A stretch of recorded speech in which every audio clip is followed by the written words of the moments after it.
going on, guys? Welcome back to the channel. You know who it is by now, Jimothy. So ladies and gents, I thought I would take a break from some of the meta-analysis and stuff that I've been doing, mainly because I'm prepping to go to a regional towards the end of October. But before I did that, I thought to myself, you know what, let me just have a few fun games with some random rogue decks against a few of my friends. So I've been playing a few rogue decks, and this is definitely fitting in that category, which is Noble Knights, if you cannot tell by the playmat. So without wasting any more time, ladies and gents, let's get straight into the profile. Now, Noble Knights are an interesting deck that revolve around swords and women. Now, if you haven't had a chance to see or read up about the lore, it's basically Arthur and the Knights of the Round Table. Definitely look at YouTube and see if you can see the lore behind this deck, because it's really interesting. Now, starting us off, we've got 3 Noble Knight Majora. Now, Majora is an interesting card. It actually changes its attribute if it becomes equipped with an equipped spell, and if it does, and you control no other monsters, you can special summon 1 Noble Knight monster from your deck. Definitely a power play, something you want to see, and obviously if you have this in your hand, this is probably going to be your initial normal summon, so definitely a nice play right there. So triple Majora. He actually becomes dark when he's equipped, which ties into the lore, and he becomes level 5. So you can get off some XYZ rank 5 plays with some of the Noble Knight monsters that you have in your deck. Next, we are running triple Noble Knight Brothers. This is another power card which basically just keeps your grind game going. So what this allows you to do is, if it's normal summoned, you can special summon up to 2 Noble Knight monsters from your hand, and also not a hard once per turn. You can shuffle in 3 Noble Knight monsters or Noble Arms equipped spells from your graveyard into your deck to draw 1 card, and it is not a hard once per turn, and it can also special summon itself. So if you do have 2 of these in hand, you can shuffle in up to 6 cards and draw 2 cards if you've got the setup for it, obviously. Definitely a power play, allows you to get your cards going.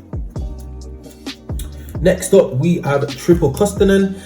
King Custonin, or just regular Custonin, basically allows you to special summon itself if you control a quick spell. Also, if it's linked off or uses XYZ material, you gain the effect to be able to normal summon a Noble Knight monster again for the rest of that turn. A lot of these effects do lock you into Noble Knights, ladies and gents, so it's something that you need to pay attention. Now, if you did want to mix it with the Info Noble Knights, you can definitely do so, because they have Noble Knights in their name. You can effectively play a mixture between the two, but I've gone more of a pure variant because, like I said, this is just a bit of a fun deck. Next, we have got 1 Noble Knight Ectar. He can recur himself from the hand or graveyard by banishing 2 Noble Knight monsters. Yeah, it's just a bit of a late game board presence kind of thing, to be able to pop off plays, and it's an easy special summon. We're also running 1 Boars, which allows you to add Noble Arms from deck to hand. Well, you reveal 3, your opponent chooses 1 randomly, and you send the other 2 to the graveyard. So Boars is nice. He also becomes level 5 when he's equipped with an equipped spell, so definitely bear that in mind. We've also got 1 Gawain. This is just a free special summon if you control a light monster, which all of our Noble Knight monsters are in base form. Some of them, like Boars for example, when he's equipped with an equipped spell, he becomes dark. Same with Majora. But basically, Gawain allows you to just special summon a Noble Knight special summon itself from the hand to be able to go into Ice all day.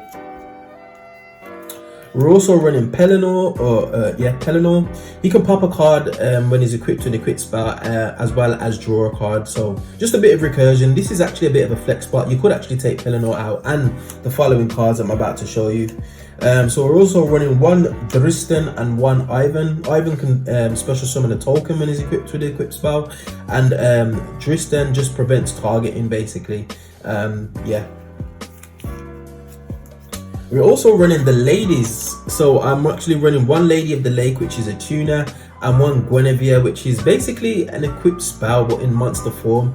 It kind of goes in with the lore, but she basically protects the light Noble Knight monsters from destruction, as well as being able to give the dark ones the ability to give it like a catastrophe effect, where it can just pop a card before it goes to battle. Sorry, goes to the damage step basically.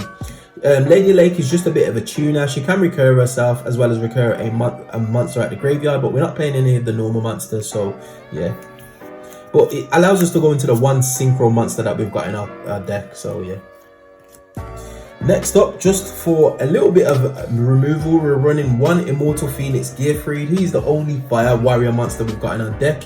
I normally search him off his sword for a follow-up play if I'm going first. It just allows me to basically play the game and get rid of some monsters that either can't be targeted or really difficult to get over. So yeah, one Immortal Phoenix Gearfried. Next, for the hand traps, we are running one in-archetype hand trap, which is Morgan, the Enchantress of Avalon. She basically allows you to pop a equipped spell and negate any card effect. It's basically an omni-negate. As long as you've got a Noble Knight monster on field that's equipped with an equipped spell, you pop that card, the equipped spell, and you can discard Morgan to be able to negate any effect. It doesn't destroy, it's not a hard negate, but it's a soft negate nonetheless. So yeah, very, very useful. If you didn't know, ladies and gents, a lot of the swords or the equipped spells float, so once they get popped, they can reattach themselves to a Noble Knight monster you control, so something to bear in mind. We're also running double Skullmeister. I've got the third in this side, just to stop those pesky graveyard effects, as well as the triple effect Veiler, just to protect myself from some plays.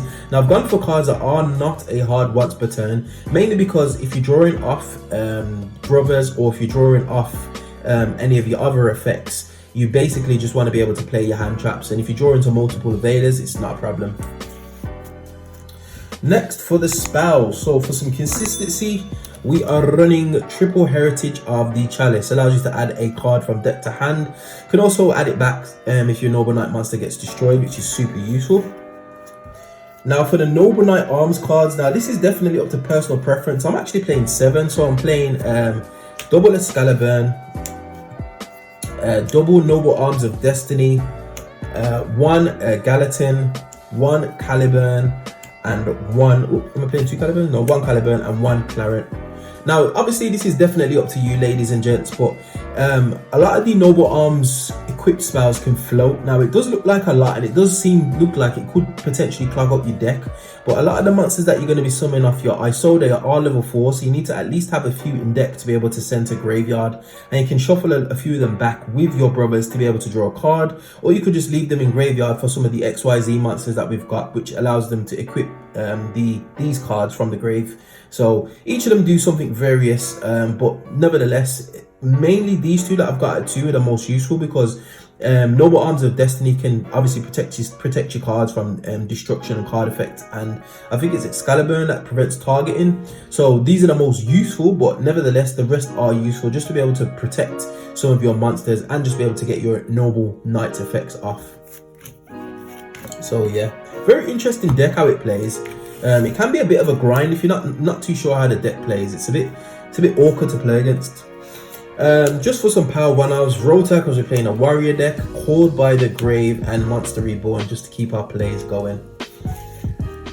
Next, we are running 3 traps, and that is Until Noble Arms Are Needed Once Again. Now, you can only use one of the 2 effects per turn, so you can, on your turn, on your opponent's turn, if you activate this as a trap, you can actually excavate the top cards of your deck equal to the number of equipped spells you control, and sometimes you can control like 4 or 5 equipped spells, so you can dig that deep into your deck, and then you can add one of the cards that you've excavated.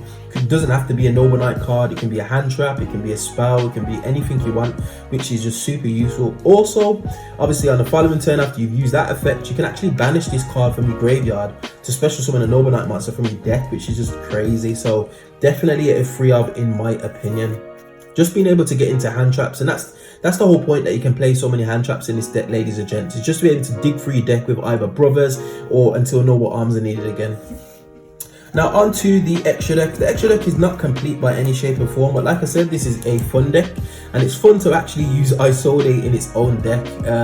I think I previewed Guki previously, and Guki was abusing Isode, but it's actually nice to use Isode in her own deck. You should know what she does by now. Super useful card.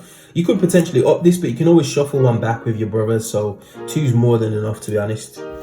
I've decided to throw in a 1 Ferocious Flame Swordsman. It has a revival effect on destruction, and it can boost the attack of your warrior monster. So if you do decide to go into this first, if you've got any kind of like extension in your hand, definitely a nice card right there.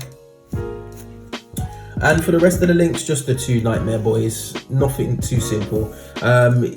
You don't necessarily need Nightmare Phoenix, but there are a few times where I've been in an awkward situation where I need to get like a, I don't know, like a goals and match off the field or something like that, and Nightmare Phoenix enables you to do that. Now, this is where the spice comes in. We are running double Artorigus, King of the Noble Knights. This is a spell and trap pop. So when he's summoned, you can equip Noble Arms cards in your graveyard to this card, and you can actually just equip all of them, and it goes with the gimmick of the deck. It basically, you've got a bunch of warrior monsters that just love having swords. Each time that warrior monster dies, the next warrior monster comes along and picks up the sword, and that's what it kind of replicates, which is why I like the deck, the way it runs. And he can just pop a spell and trap equal to the number of equipped spells you control. So you can imagine if you've got like four equipped spells on field, you can detach a material and pop 4 spell and trap cards in your opponent's field, which is just absolutely crazy. So yeah, just the 2 of, like I said, you can shuffle them back.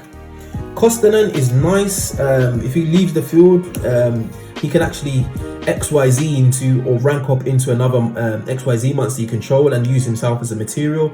You also can actually bounce cards on the field back to the hand, which is nice. 2500 defense, which can be a bit of a problem to get over. So yeah, just 2 Kostanen. I'm also running double Sacred Noble Knight King Artorius. This is like the upgraded version of the rank 4. He can actually pop monsters, has the same effect to equip spells to him via the graveyard, so yeah. And finally, we're running 1 Noble Knight of High Lancelin.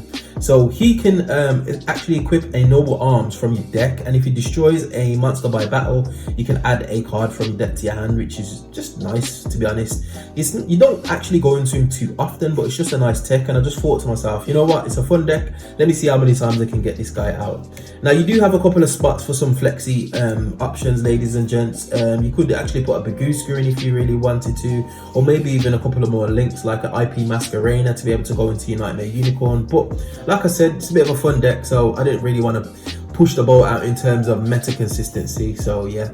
But anyway, ladies and gents, that is the end of a deck profile. Like I said, if there's anything that you think I should include, definitely get at me in that comment section below. And as always, if you do enjoy this content, you know what to do by now. Hit that like button, share, subscribe, all of that beautiful good stuff, and I will definitely see you guys on the next video. Hope you enjoyed.